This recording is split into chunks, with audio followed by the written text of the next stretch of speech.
మామూలుగా ఏంటంటే ఇప్పుడు అంత పచ్చళ్ళ సీజన్, మామిడికాయ పచ్చళ్ళు, ఆవకాయలు. మామూలుగా ఈ సీజన్ వస్తే అందరిలో పచ్చళ్ళు వేసి దాచుకునేవారు. మామిడికాయ పచ్చళ్ళు, మామిడికాయలో రకరకాల పచ్చళ్ళు, ఎన్ని రకాలు. మామిడికాయ పచ్చడి, మెంతావకాయ, తొక్కు పచ్చడి, పుల్లమాగాయ, బెల్లం ఆవకాయ, అలా రకరకాల పచ్చళ్ళు పెట్టి అన్ని దాచుకుని సంవత్సరం అంతా రోజు ఆవకాయ తినడం మనకు అలవాటు. మనం ఆవకాయలు తిన్ననాళ్ళు మనకి ప్రోబయోటిక్ అనే పదం లేదు. కాల్షియంలు, విటమిన్లు, మినరల్స్ ఇలాంటివి మనం ఎడిషనల్గా వేసుకోవాల్సిన పని లేదు. రోజుని అలా ప్రోబయోటిక్స్గా తీసుకోవాల్సిన అవసరం లేదు. కరెక్ట్ అయిన పచ్చళ్ళు మనం తింటే ప్రోబయోటిక్స్ పని ఉండదు అనమాట. అలాగే మామిడికాయ పచ్చడి మాత్రం చాలా మంచిది. ఉట్టి మామిడికాయ పుల్లవకాయ అంటాం.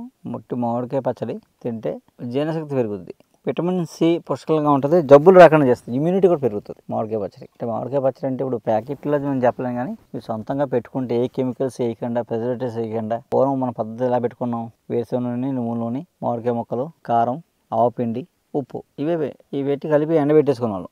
ఎండ పెట్టడం వల్ల ప్రిజర్వేషన్ అంటే మాయిశ్చరైజ్ లోపల ఉండే తడి అంతా పోద్ది అనమాట, పోయి ఇంకెప్పటికీ బూజు పట్టదు. ఈ ఆవపిండి, ఉప్పు, నూనె ప్రిజర్వేటివ్స్. సో అలా మనం పూర్వం పచ్చళ్ళు ఏంటంటే ఏ ప్రిజర్వేటివ్ లేకుండా సంవత్సరాలు ఉండి, 2 సంవత్సరాలు 3 సంవత్సరాలు. చింతకాయ పచ్చడి అనుకోండి 10 ఏళ్ళు ఉండేది. పాత చింతకాయ పచ్చడి డెలివరీ అయిన తర్వాత ఆ పొరటాలు పెట్టేవారు. పాత చింతకాయ పచ్చడి నెయ్యి వేసి పెడితే మళ్ళీ స్లిమ్గా తయారైపోయారు వాళ్ళు.